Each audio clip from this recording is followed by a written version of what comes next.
the network for the AV industry. What are you listening to? This is AV. This is AVNation. This is AVNation. AVWeek is brought to you by our fine group of underwriters, companies like Extron Electronics. This is AVWeek, episode 205, recorded Friday, July 24th, 2015. Tay-Tay is punk. Ready. AVWeek. Performing scan. Week. Online. This is AVWeek.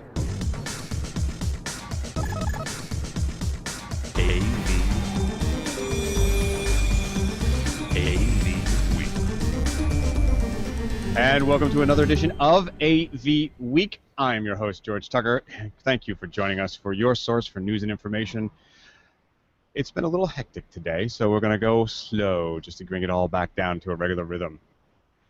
Joining me today to discuss a number of some interesting issues and maybe even some technical foibles we were through is the one and only Mr. Adrian Boyd. How are you, sir? I'm well. You're well. You sound well. You look fabulous. Well, thank you. Okay. Also joining us is Joshua Stackhouse. How are you, sir? I'm doing well, Mr. Tucker. All right. Glad to have you on. We haven't talked since Infocom, so yeah. Good to see you. And last but not least is Joe Whitaker. He is from CDA, the Board of Directors. Good to have you, sir. Well, thank you guys. Thank you guys for having me on today. All right. And a fabulous poster you've got going on back there. Thank you very much. Yes. Pointed out. It's in Dallas. It's coming up soon, people. All right. So let's get to the news. One of the first ones is from our friends at Innovate Magazine. They're talking about a hybrid environment for control. And I'll share this with everybody here. Here we go. So what is this? This is an open-sourced control, sort of like a plug-and-play, I guess you could say, for stuff. The premise is that you take this open-source program, point it at an object, and it automatically has the controls for you. So no more digging around, no more having to get specific controllers. It just knows. Adrian, I'm going to start with you on this. Is this just a fad, or do you think this is something that could really change stuff? Well, it's really interesting. It's based out of some research that MIT has been doing the last couple of years. And you download the app, and this is not it does not work out of the box right away. There's a few steps that you have to do, and a lot of it's based around the Arduino, software and hardware platform. So one of the first things you have to do is you have to create the environment, because it's going to look for the information in order to make this work. Is this going to be kind of something newer in the future? I think this is a lot of where we're heading with technology, where devices are going to be, as part of this, that new coin phrase, what is it, the Internet of Things. Everything is going to be talking with everything else and sharing information, and it's the Minority Report all over again. Well, Joe, let me bring this to you, because when we watch this video, part of it's talking about interconnecting devices right from the touchscreen. That's a big change, and we've been debating, I guess, tactile and haptic versus the, frictionless screen, but this brings a whole new dimension to what we're doing, and it might even, for the industry, though, mean less or more gear. It could very well mean less or more. I mean, this is just what Adrian said. This is, an attempt at IoT Realized. This is Nest coming to us and talking to us about the thoughtful home. This is a whole different approach. However, we've seen sporadic pieces of this in the past. We've seen Savant come out with an interface where you literally see your living room and you touch a light that's on your touchpad and that light comes on. It's another sense of another way of doing things. The curiosity for me is this is a wider acceptance. It's just like a thread or something, a thing of that nature is manufacturers are going to have to adopt a platform to survive and to be able to come into this. When I look at it, the video is great. I point at something in my house. I want to control that light or this TV, and I just point at it. It recognizes it. It interlinks. And I should be off to the races. Now, in theory, we know that that is not the case. However, ideals like this are where IoT is going within the home, and that should eventually translate into the commercial space. while we have a bunch of great guys doing great things, I just hope to see things like this actually come to fruition because they're fun, they're neat, and they're engaging. Well, speaking of neat, Josh, let's talk about how close this looks to sort of VR technology. Do you think this is something where maybe VR in the home could really be present soon? You mean AR, augmented reality? Oh, augmented reality. I'm thinking virtual reality or augmented reality. Yeah, it's like back in the day where you had the big helmet on your face and you were shooting the pterodactyl at the mall. Yeah, well, still Oculus, right? It's still a big box. It's a cardboard box with a cell phone inside it. I think that this is definitely augmented reality in a consumer-friendly form. The thing that's really important to recognize here is that they said in the article that the platform uses web standards and no proprietary protocols, and that all the data regarding the interface and its connections are stored within the object itself. So what you have essentially is a platform that's freely available by any means. When you look at the history of music, for example, when the MP3 container came along, that's when people started doing digital music because they had a convenient data container.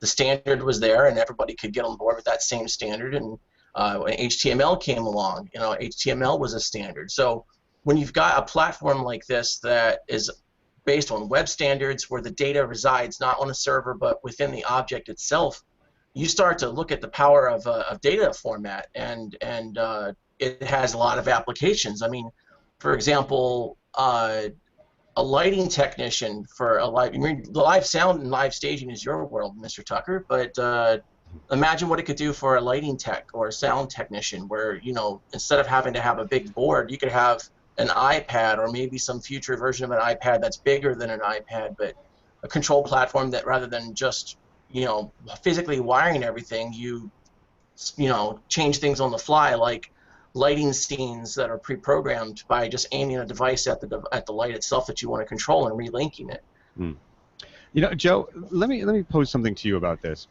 One of us mentioned that this is from MIT, right? And the same thing happened with those, I'm going to call them the skunkworks of NYU, the multi-touch screen. There was a TED talk about it, right, in the late 1990s, and eventually when it came to be a real company, who bought them? Microsoft. Correct. Now, it's funny you actually bring that up because this reminds me a lot of that. I don't remember if that was 2003 or 2004. I was actually at South by Southwest in Austin, Texas, when Microsoft launched their first Surface table. And we saw where that came from, and it was very impressive, and it's very unique. But it has taken up to now before the Surface became a sellable and really operable and widely accepted platform. This, however, has a magical component to it. It is using years upon years of industry standards for web. For web, they're using HTML. They're using things that a lot of us in all of our industries actually know about. It is such a different thought compared to control systems and control companies as a platform as a whole. I don't have one guy that does C++ and another guy that does Lua programming and another guy that does this. And, oh, by the way, what happened to hexadecimal? It doesn't matter anymore.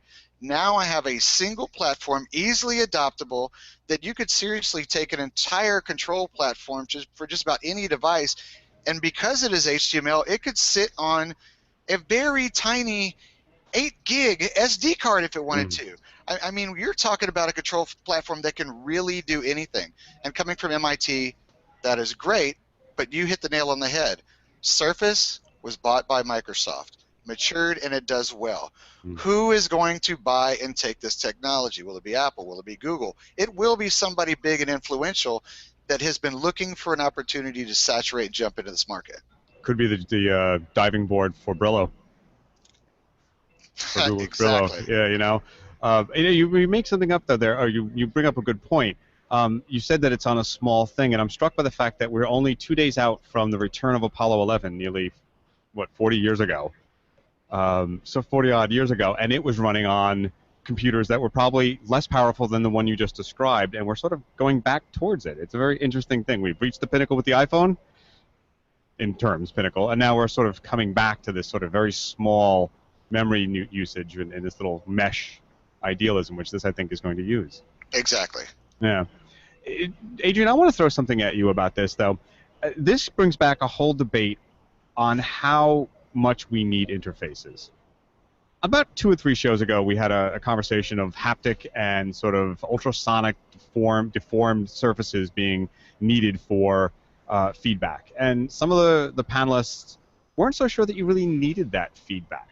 In a case like this, and in general, what are your thoughts on that? Do we need that real tactile feedback, or is it just some of the old guys like me who still sort of lust for the weighted knob?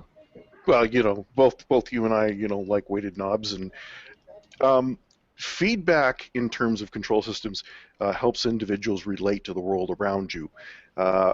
When we, let's just kind of turn this a little bit.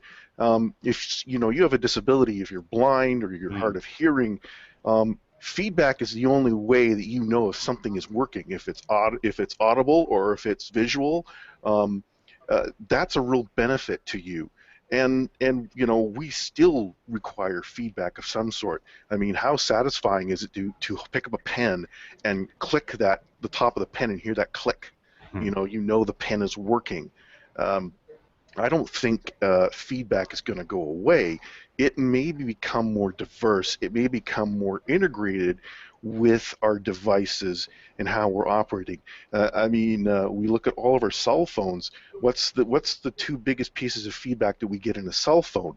It's vibration and it's audio. The video is not a big deal because most of the time, where is our phone? It's in our pocket. How do you know when someone's calling you? It vibrates, right? Yeah. So I don't think feedback's ever going to go away. It may just change as we, further start integrating a lot of these devices, and as other products start to get more, I would say, intelligent, connected. Well, Mr. Josh, Tucker? Yeah, I was going to say, I'm going to throw it to you, our sort of millennial on the crew here today. Your thoughts? Are we just reminiscing about old things that don't need to be anymore, or what is your take? No, actually, I think it's more of a paradigm shift, really, into what feedback means. Tactile is only one sense, as Mr. Boyd points out. You've got audio feedback. You've got the vibration from a cell phone. But feedback can be many things. And I think we just had this conversation in the last couple of weeks on AVWeek. The last couple of weeks, there was something about zero UI. Yeah, there was that one as well. Yes. Yeah. So it's kind of like a recurring theme, but I thought that this reminds me of that in that capacity. That what you define an interface as kind of becomes the fundamental question, because how you define the interface will then define what you might use for feedback. So. Right. All right, well, let's move on to some more business-oriented stuff at the moment. Samsung and Apple. Yeah, I'm going to drag out this trope for a little bit, but it's important. This is an article about Samsung having to pay Apple for patent infringements, and they're mainly minor things. And this is really about a bunch of companies, Facebook, Google, Dell, eBay, and a number of others joining with Samsung as a friend of court brief saying, we think you've overstepped your bounds. I'm going to start with you, Joe, from the business perspective. Is this kind of ruling damaging to innovation and to our industry, or is it just the right thing to do? Now it can be very damaging, and this is an article. This is actually something that I've kept track of for quite a while, in that I've personally been involved in the patent process and device design and these things where you're protecting your intellectual property, but at the same time, things can be protected to the point that they stunt and they kill innovation. It happens. It's happened across the industry multiple times. Apple, Savant, Lutron, the list goes on and on and on. It happens. But what ends up happening is there's curves around innovation. It creates ways to be something totally different. Now, this is more of a business thing than an innovation thing when I look at it, because when you look at the players, you look at Google and you look at everybody else that's involved in it, Facebook. These guys have native built-in stake with Samsung. They have hands in this, so it hurts them on the cell phone market. In the end, this could be one of those detrimental things that is going to hurt everybody, because if they can take Samsung for those reasons, which you are on the point, very minuscule, very small, very wide open, and they can just go out and they can say everybody is in violation of the exact same components. And that's what kills innovation, is when patent offices, allow very broad and open verbiage inside patents that actually destroys innovation. To that end, Adrian, Joe makes some good points about this, that it can be both protective and a bit disturbing to innovation. I use the example to be a little salacious. There's a recent article about how online internet interactions with adult toys are now suffering from an internet troll, which says you can't make anything that does this because we own it.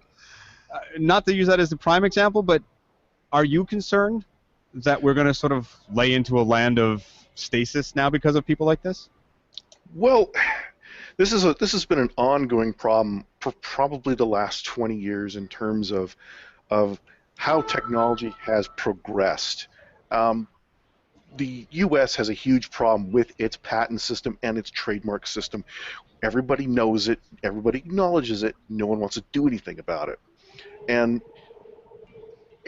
every idea, every patent that is out there, someone has at least thought of it twice, and we see a lot of this now. Similar concepts, similar ideas that two people have come up to the same conclusion, the same idea. They both patent it. One guy's got it first, so he gets the patent, and we see a lot of similarities in technology. Well, this has happened since the beginning, isn't it? We're talking Edison, we're talking the phonograph, the car, the telegraph.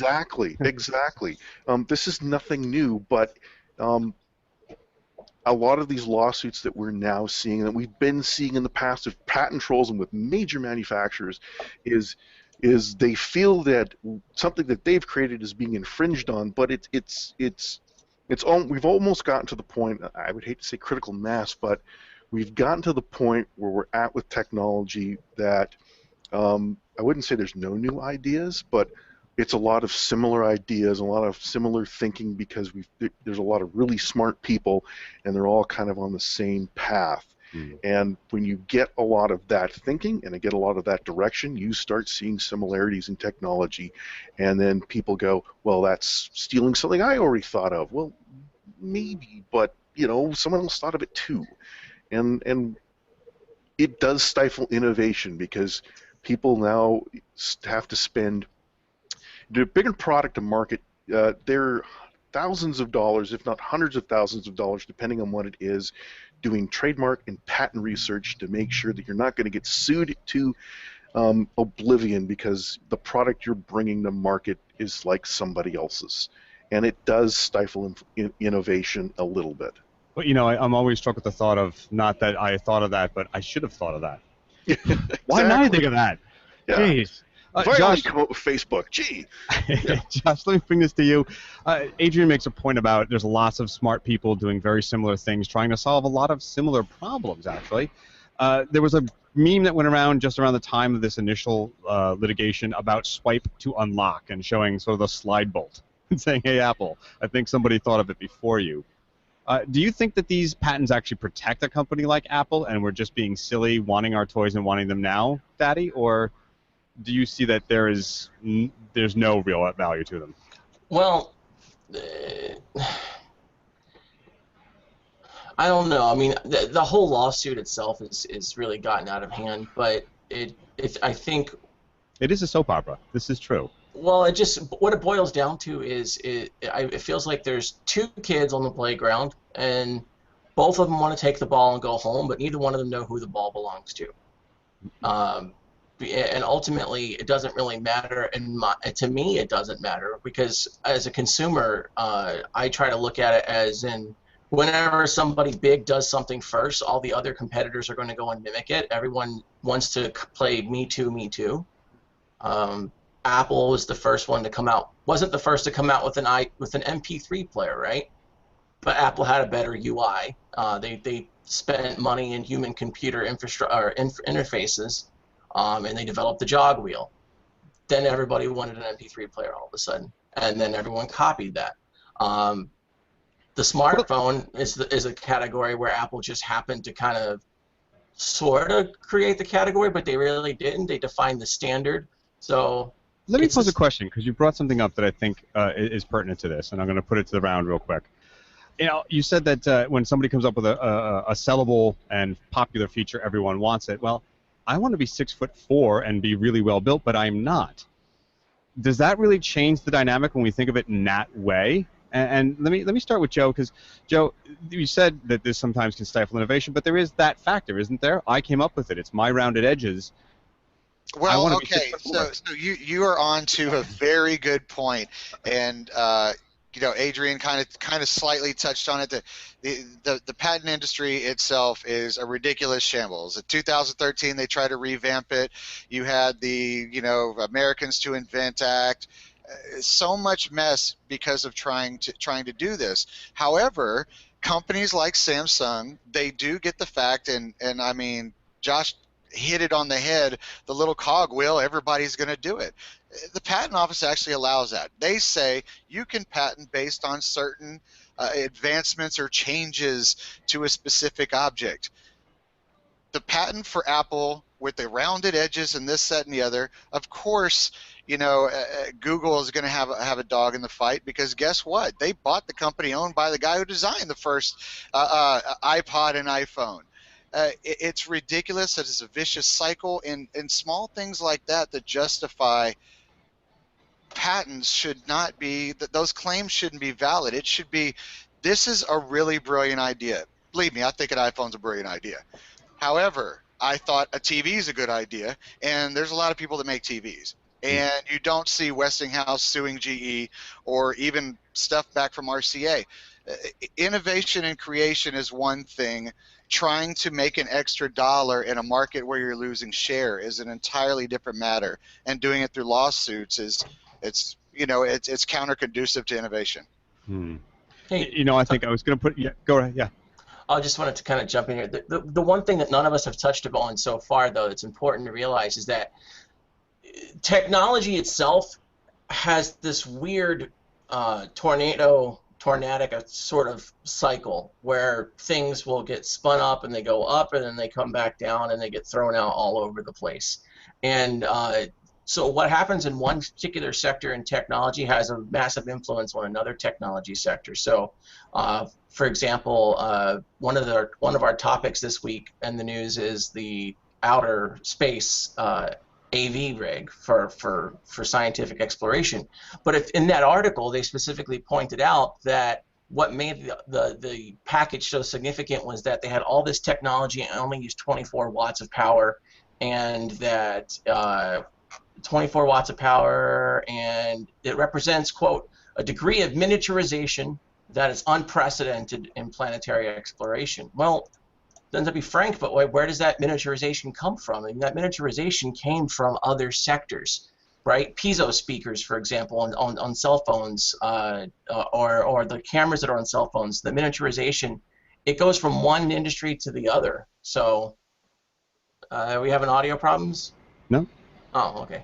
So, but it just, there's an impact on this. So when we look at this lawsuit, it has an implication beyond just consumer electronics, because it creates a precedent, since we live in a land that completely operates off of legal precedent. We operate one lawsuit based upon there's a court precedent for this happening before, and in this case, that's how every court case is usually built, except for the first time something comes up.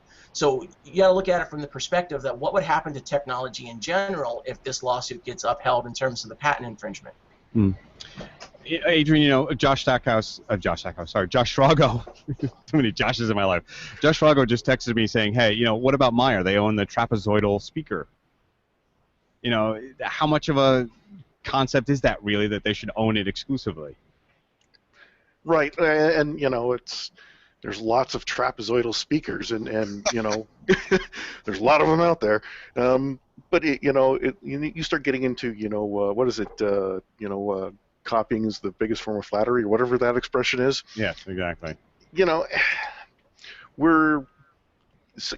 Everybody makes someone's come up with a good idea, and everybody wants to jump on the bandwagon, and you have to have a equal balance, in terms of ownership rights for something that you've gone and created, and technology and growth. And I think that balance is just a little bit out of whack right now. All right, well, let's move on to the next story, which actually touches on some of this. The report that Intel can't keep up with Moore's Law, and it claims we're all going to suffer. I have my doubts about this. Now, they keep, every so often, every few years, they say, well, Moore's Law has got to be modified. For those who don't know Moore's Law, and I'm shocked if there's anyone who doesn't, but hey, it basically says that the number of transistors on a chip will double at a certain rate. I think it's every 2.5 years at this juncture.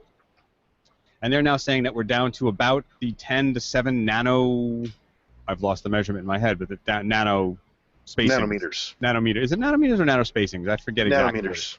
Okay, I'll go with you. You're smarter than me. So the nanometers, and that we're going to start to seeing less and less development in that. Now, there's two issues with that. Is it really going to be something that causes us problems in developing new products, or is it really not? I'm going to throw this to you to start, Joe. Are we really concerned that we've sort of stalled out on this Moore's Law acceleration, or? Absolutely not. There's always going to be those roadblocks as we're creating things that are smaller and smaller with much more power. There's always going to be that pause. And the pause is usually followed by a very fast explosion when the advancement comes. The pause when they say we're going to have to edit Moore's Law. Well, they always have to go back and edit it because they say, oh, we got to pause because we're stuck at Intel chip X, whatever that may be. And then they make the breakthrough. And the breakthrough causes an acceleration that actually makes up for the time that just happen to get lost. And as we're moving towards what Moore's Law and other people define as a singularity, going towards this processing power and small. You like that, don't you, Josh? I do, the Ray Kurzweil reference. I was going to bring him up on this article. So here, it's funny, within the walls of CEDIA, I'm actually at the headquarters right now today, this conversation happens a lot because we look at this as the spot going from that advancement is what's taking, AI and those type of things to that next level, and it's all dictated by this particular development. And I'm telling you, even though Intel has made a slowdown, there are some other people that have already made the jump, and that is the explosion I'm talking about. So the pause, it's not going to affect the measure at all. Yeah, Tucker, can I jump in here? Sure. So yeah, with what you're saying, Joe, actually, and since you brought up Kurzweil, for those listening that don't know about what the law of I think it's called the law of advancing returns, law of accelerated returns. It's bigger than Moore's Law. Moore's Law only actually pertains to transistors, specifically on a silicon-based chip. But the law of accelerated returns has a much broader kind of philosophical approach when you're looking at technology design. And they follow pretty well together. Yeah, they do, but I think the Ray Kurzweil theory kind of has a bigger impact because this isn't even a significant issue in my eyes. And granted, I've been using computers since I came out of the womb practically, but I mean, really, on about 4 hours ago. Touche.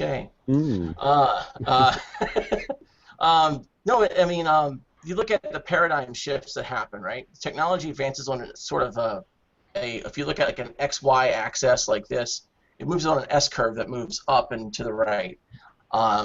You get a paradigm shift. We went from vacuum tubes, which was the fourth generation of technology paradigm, and then we went to the fifth generation of paradigm, which was the transistor, and we're at the verge of the new paradigm shift, where we're going to have to move into things like 3D molecular self-assembling computers, nanocomputers, DNA computers, protein-based computers, those sorts of things, three-dimensional circuits. We're just approaching the end of a particular paradigm shift. It's exactly what Joe was saying. We're just on the verge of something new that we're going to start exploring, and it's just a matter of time, because we're going to take the processing power that we have now, we're going to apply it to try to build the next thing, and that's going to give us the capability to build the next thing. And when the next thing is there, all of a sudden we're going to have that accelerated explosion that Joe mentioned. All right, so let's talk about this.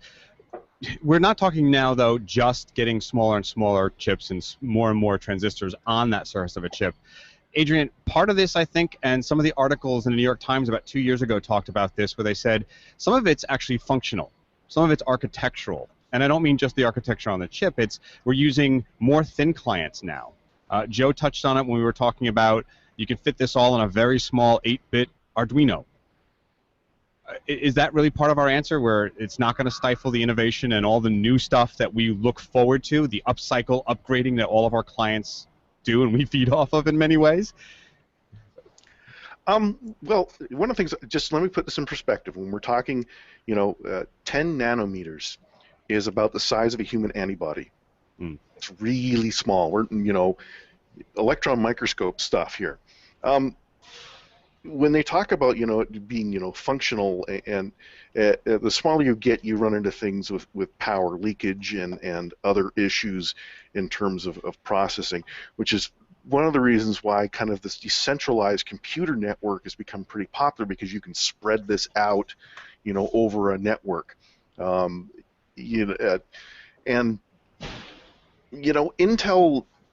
the whole gist of the article was that when we talk about Moore's Law was, it wasn't a scientific law, it was more of a following a trend, right, based on what they were seeing with technological growth. It's a euphemistic title for what's happening. Exactly. He was looking at a trend, as Intel progressed as a company, as things got smaller and they were able to do more with micro, putting transistors on silicon and shrinking, electronics.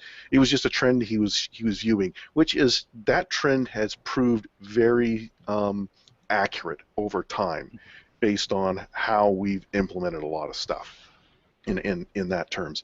And you are right, when we look at a lot of these things like Arduino and Raspberry Pi and even little bits, which are, thing. Yeah, they're circuits that you build like Lego. You can teach kids electronics with Lego type of technology. It all makes perfect sense. We distribute everything out. We can grow things, we can shrink things, and certainly we have. Look at a watch these days. It's got far more power than the Apollo 11 mission. Is always the the joke that we can do. But yeah, you are right in a lot of ways, that this is we're at that paradigm shift right now, and one of the things they were talking about in the article was that the next stage of Intel's new chip, they're not kind of releasing it, but the next stage that comes right after it, which they're going to be releasing, everyone's really excited about, because it is a big leap in terms of processing power and what it can do. Right, and there's the IBM version with another company as well that they're looking at. All right. Well, let's look at something that I find actually innovative, maybe not nearly in the same classroom as you mentioned, but something I came across from our friends at Sound and Vision. Original music on SoundCloud comes to Denon's Heos system. Now, you'd say what? I was just, I got caught up listening. I was just like, oh, yeah. So let's look at that.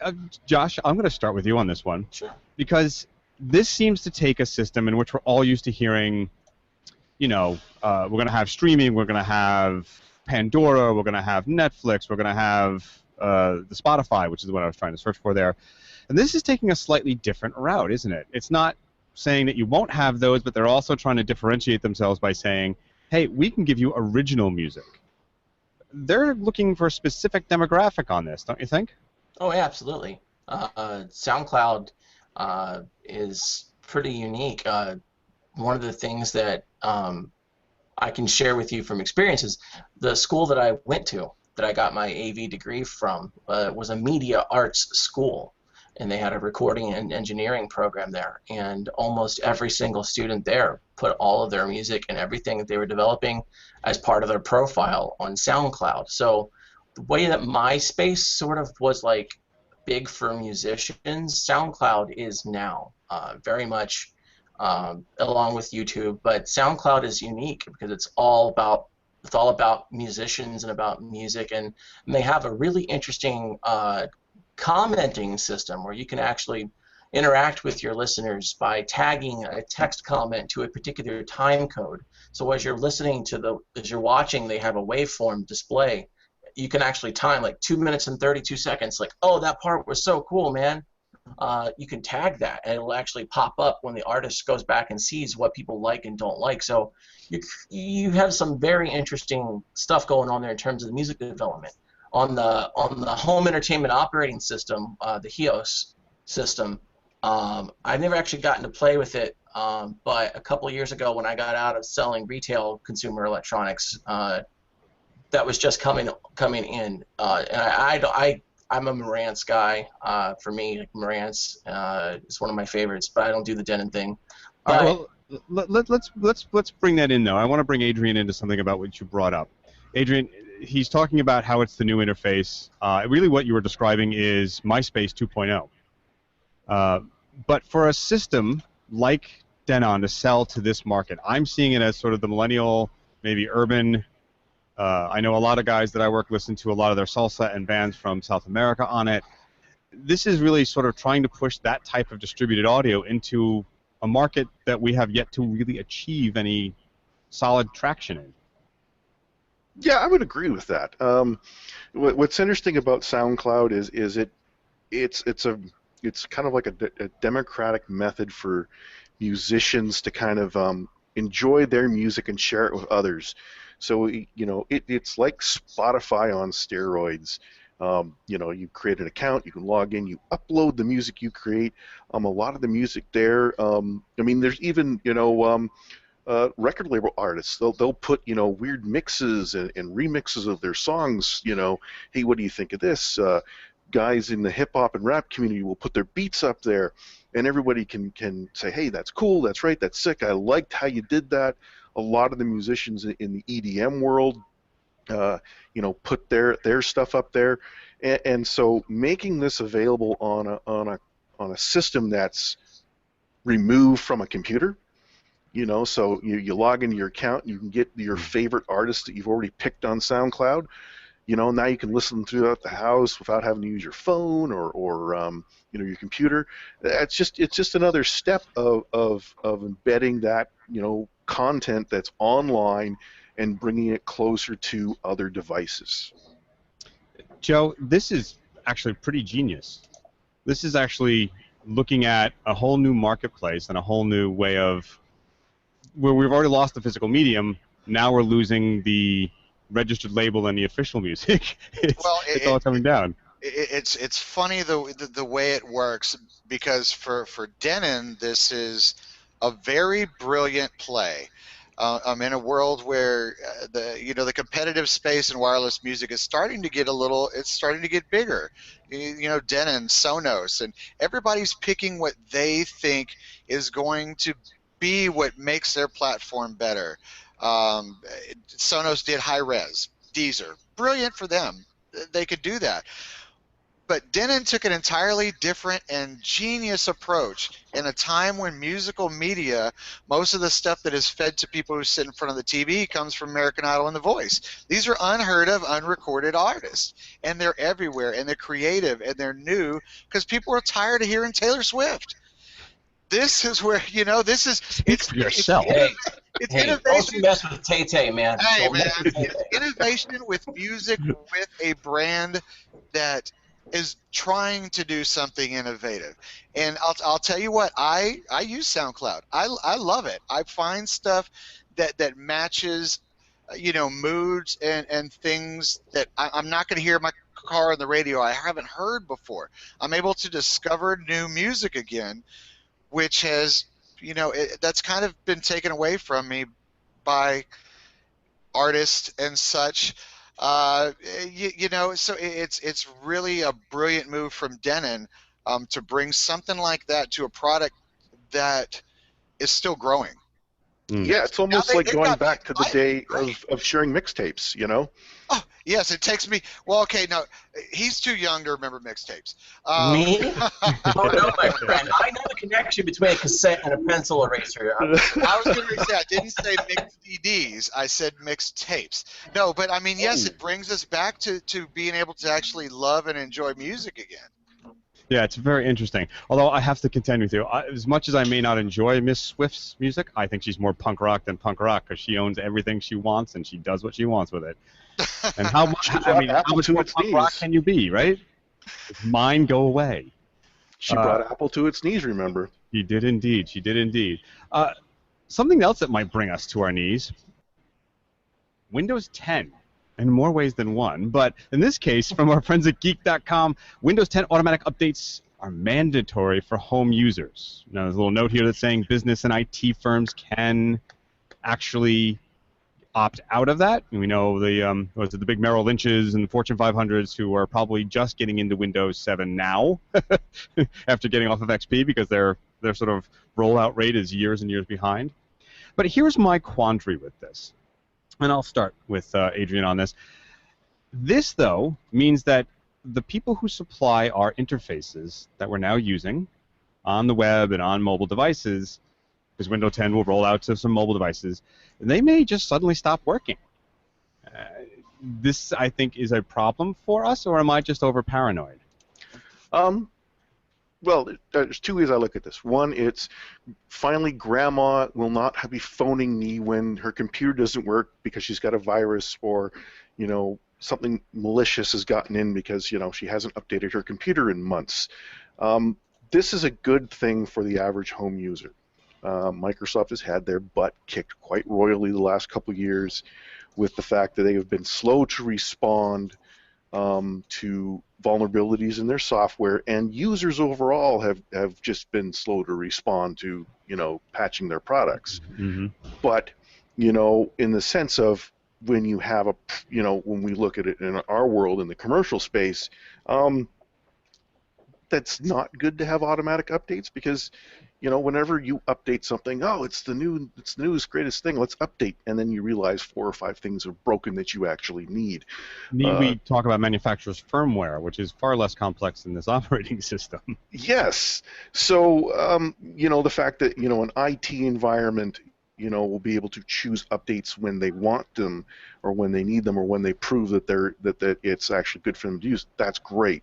I think it's perfect for the standard average home user based on their level of adoption of technology.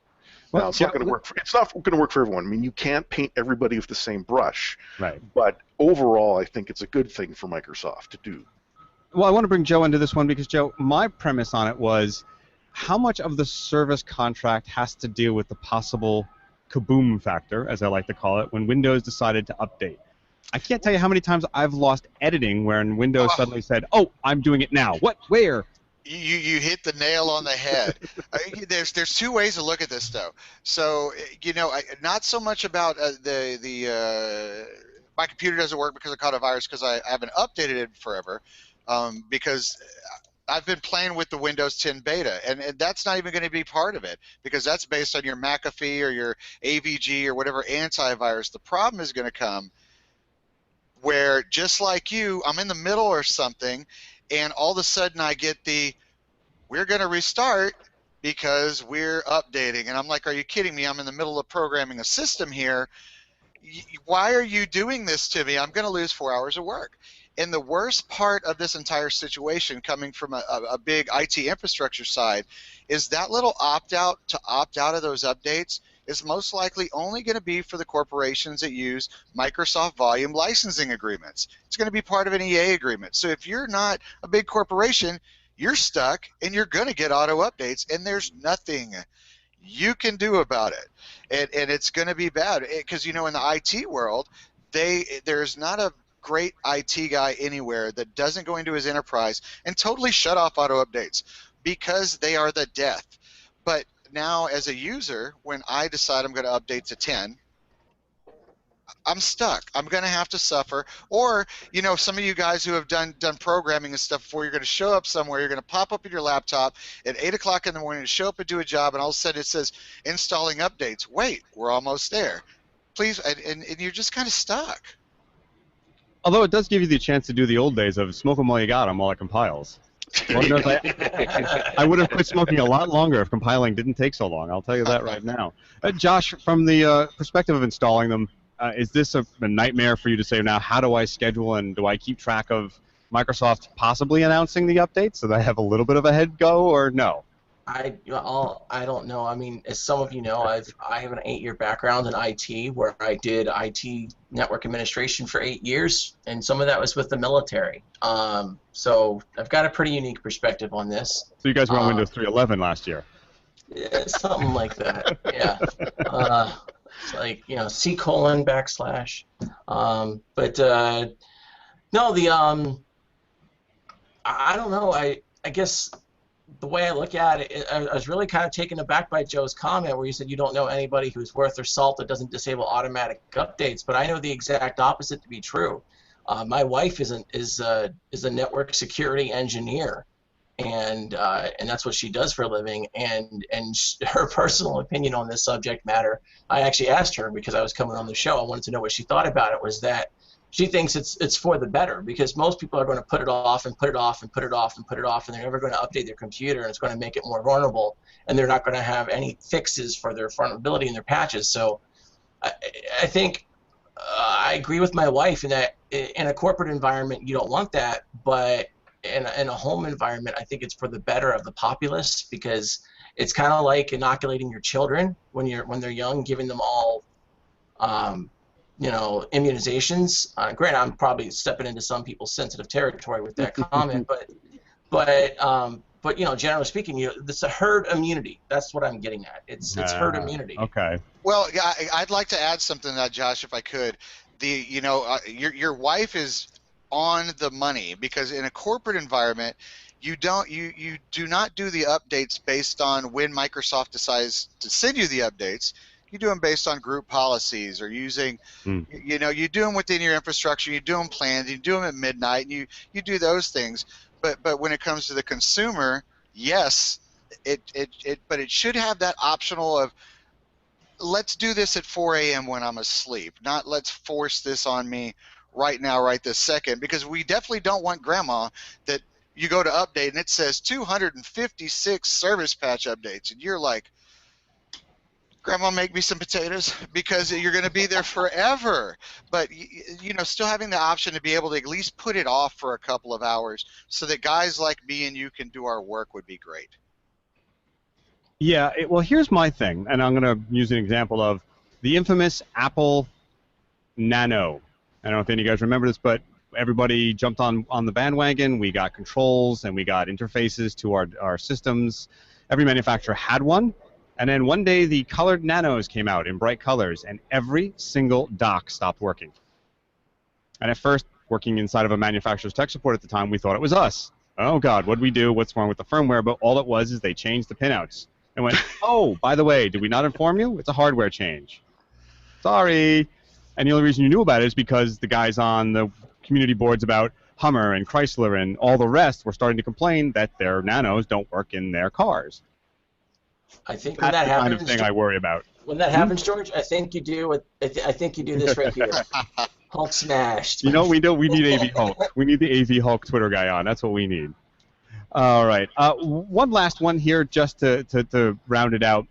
Today, they're going to be showing, probably as we're speaking here live on a Friday, is the Horizon will be sending out new photographs.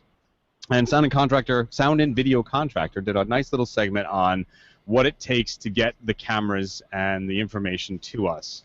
And it's from an AV perspective of that there's a very specific design going on here.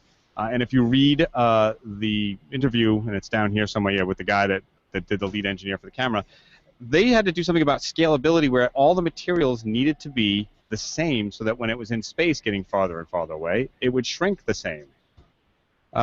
My curiosity, I guess, is in that realm of, do you guys see any installs that we have to be very specific about, and that something like this would apply? Yes. Yes. Yes. Yes. Yes. Tell me. When I've dealt a lot with a lot of large corporations where they want to standardize on their technology, and they're looking at it twofold. One is service for their internal staff, so it's the same box over and over and over, and if one fails, they can have one in backup, and it's easy to fix and replace, or they look at it in training. It's a lot easier to train a group of people on the same system, and it doesn't matter what floor you're on or where you are in the building. It's the same darn thing, and you walk in, you know how to use it. It's not, well, we need 6 different training sessions because we have 6 different types of systems, and they all have different technology. So standardization is really good when you start looking at large systems based on their complexity and based on the number of users you have in an environment. But when you look at even in military applications or in NASA, having all the widgets be as close to the same as possible, when something breaks, it's really easy to reroute things or make other things work to do the job that's necessary. If we all remember back to, Apollo 13, they had different size CO2 scrubbers in the 2 modules. One was square, one was round, right? And how do you make a square peg fit in a round hole? We got to modify it, and that's where a lot of the changes in technology and infrastructure started to go on in a lot of these systems. Is let's make things as close to similar as possible, so if something breaks, it's easy for us to fix. It's a nice little wrap-up. I like that a lot. We're getting to the end of the show, but I wanted to give Joe a chance here. Mr. Whitaker, CEDIA is coming up. Can you give us a little info on what's going on? Anything we can tease out of you? CEDIA this year is very unique in a lot of ways. There's fresh faces involved. There's obvious new technologies, but it's going to be a great time because it's a little later in the year. It's early October instead of September. It's in Dallas, so the weather is going to be amazing. CEDIA is going to have some of the best programs and best events. I've been involved with CEDIA since its early days, and I could not compare any other CEDIA show to be anywhere near this. The keynote speaker is Michael Rogers. He's a practical futurist. It's a little something different that CEDIA is doing, putting somebody of that caliber and talking about those kind of things out there, but it is important for technology right now and the way it's moving. And we're seeing so much of a lot of you guys in commercial space and residential space, so much of this stuff in the IT space is starting to blend together. It's starting to mesh. We're learning from each other. We're innovating things that are affecting each other's patterns, and it's all kind of coming together. And that's what's really important about CEDIA this year. Are the people that you're going to see, the things that you're going to hear, they match that vision. It is the future home. That is kind of that's a deal there. And we're lucky enough that we live in the lifetime that we get to watch it happen firsthand. We get to see this cool stuff that's been influenced by great commercial integrators, great IT people, and it's all starting to come into our house and affect the way we live and make life for us better at the end of the day. And that is some of the most powerful stuff. And this year, you're going to see a lot of that. You're going to hear a lot about it. The attitude is going to be great. It's going to be fun. It's going to be exciting. And there's some party and some fun to be had as well. Do we have an official hashtag? CEDIA 15. That is, well, you could use 2. You got the hashtag CEDIA 15, which is pretty standardized, but also make sure to use hashtag AVTweeps. You got to give those guys a lot of credit. Love those guys. And they'll be out in full force this year. You'll see a lot of interesting blogs from a lot of really recognizable people. I do have to give a shout out to my boy Richard Fregosa. Very very good friend of mine, and he'll be in full force as well. So I mean, it's going to be very exciting, and I think this is going to be one of those industry events that you're going to hate to miss. Very cool. Now you got me excited. Now, and AVNation will be there, so look for our page. We'll be covering a lot of stuff, just like we did last year, and we'll let you in on a lot of that stuff. That, of course, was Joe Whitaker from Joe Whitaker Designs, and, of course, the CDA Board of Directors. Thank you so much for your time today, sir. And thank you guys for having me. I enjoyed it. All right. And, of course, Joshua Stackhouse. Good to see you again, sir, and thank you very much. Thank you, Mr. Tucker, for having me on. Where can they find more about you?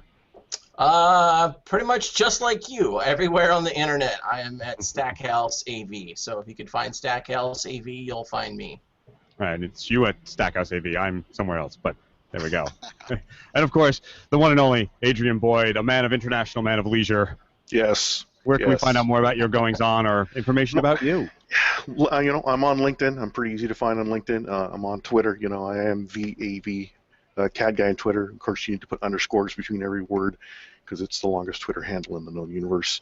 But yes, I hear the Guinness Book of World Records is looking into it. Exactly. But it's I'm all over the place, and maybe soon I'll be getting my blog updated and revitalized and start adding some good content. So cool. Well, thank you very much, sir.